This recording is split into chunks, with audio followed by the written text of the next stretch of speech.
The Soul's Advocate. Chapter 3.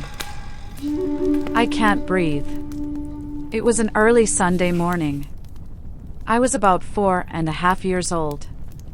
The sun had barely risen over the hills of Halifax, casting a warm golden hue across the landscape beaming through the window. I woke up with this unbearable feeling of weakness that I've never felt before. This was hunger.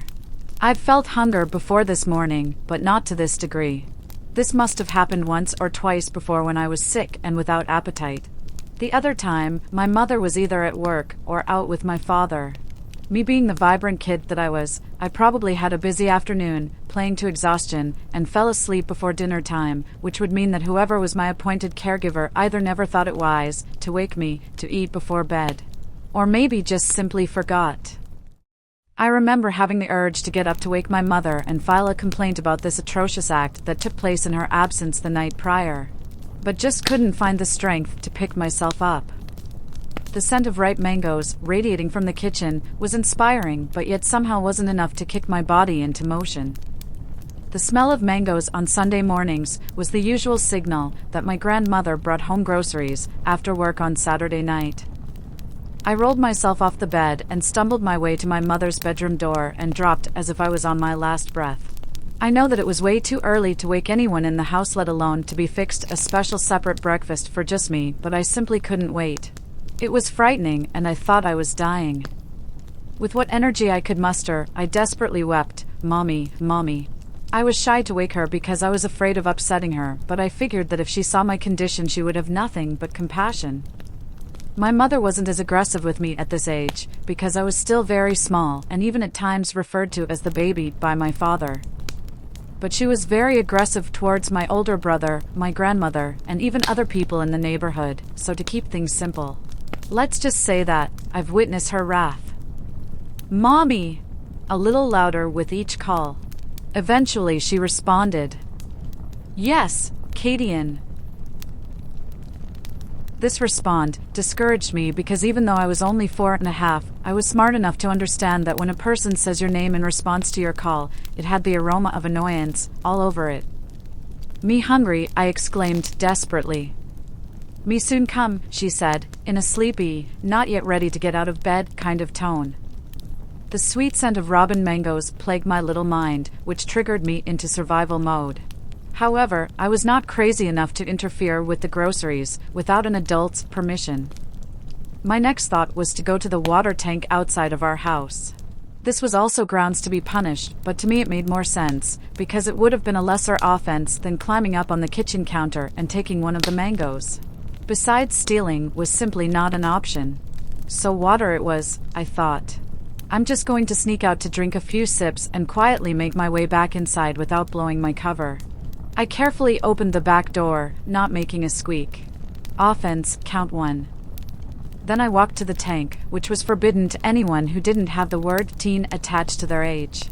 So, certainly not a child under 5 feet, let alone 5 years old. Offense, count 2.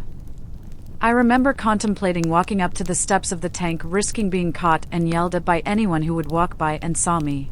Children were raised by the village in those days, so getting caught by a neighbor or even a random stranger would have resulted in me being outed to the highest-ranking authorities.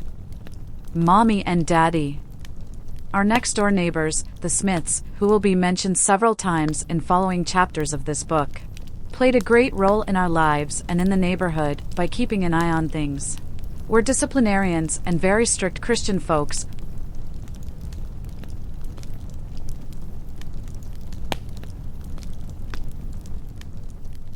who were highly respected by my parents.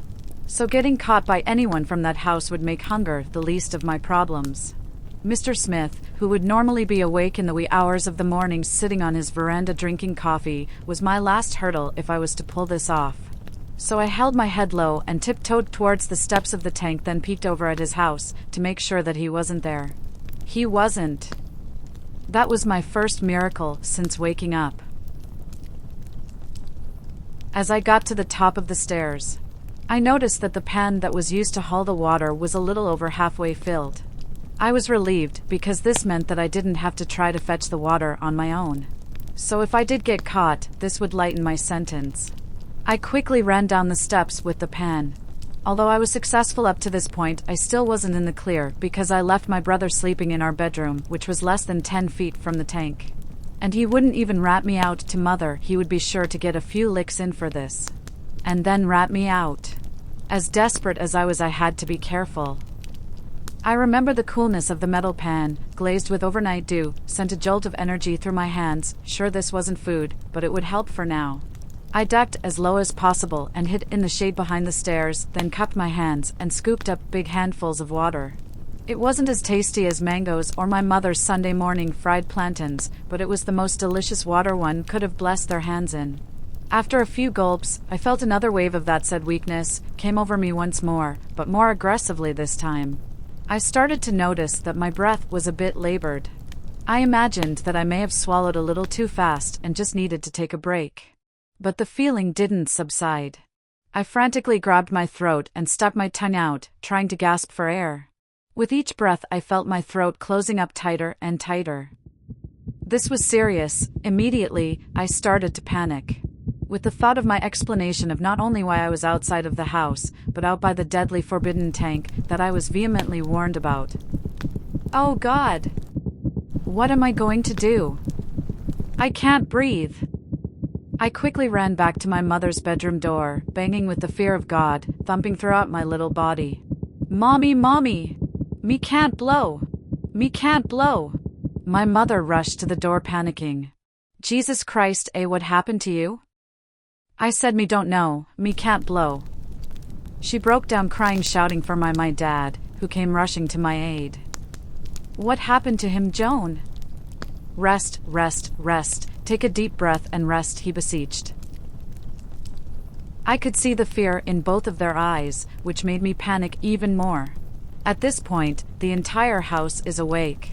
My Uncle Michael rushed out of his room and ran to the front of the house to see if he could stop any vehicle that would be passing up by the main street of our village. At this point, my mother is hysterically crying and praying. Please, God! Help my baby, please, Father God, don't let my baby die, please, God, please. My father, who was obviously scared, seemed to have been hovering between concerned yet somewhat cavalier. Maybe he knew he had to keep calm to balance and reassure my mother. He threw me on his back and proceeded towards the main street, where we would hopefully get a ride to the hospital. This was very early on a Sunday morning in a rural village off the countryside of Jamaica, which I'm sure didn't help the morale of my poor, very young, uneducated parents. My father's attitude towards the situation was confusing for me because he kept telling me to relax. Relax, man, he would say periodically as he strode up the hill. I remember fearing that I would get into even more trouble for breathing too heavily in his ears, possibly annoying him, on top of the already stressful morning that I'm causing them both, I thought. Throughout the years up until adulthood, even before therapy, I've always believed that this was the very moment that my voice was stolen from me. There I was 4.5 years old, having my first what felt like some kind of anxiety attack. Starving, scared, and the two most important people in my life are having to disrupt their morning because I went to drink water from the tank that I was told many times never to do. What was wrong with the water? Should the water be in a cup before drinking? Is there something else that has to be done to the water before drinking it? Is that why they were so adamant about kids not going up to the tank? I was so frightened, I thought I would be dead for sure in no time.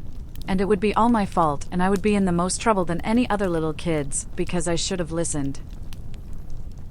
But of course, looking back, they were both very scared, young, and not ready for children. They were both children themselves. So the idea of telling me kind, reassuring words to help calm me down as a little child wasn't the first thing on their minds. They just had one job: keep me alive while keeping their nervous system intact simultaneously. I believe that this experience turned out to be one of the key components to my success as a father. I've made a vow to myself that I would never let my kids go through anything that I had undergone, as long as it was in my control. And I'm forever hoping that I'm doing a good job of it. However imperfect, I strive to be the parent that I wish I had that Sunday morning.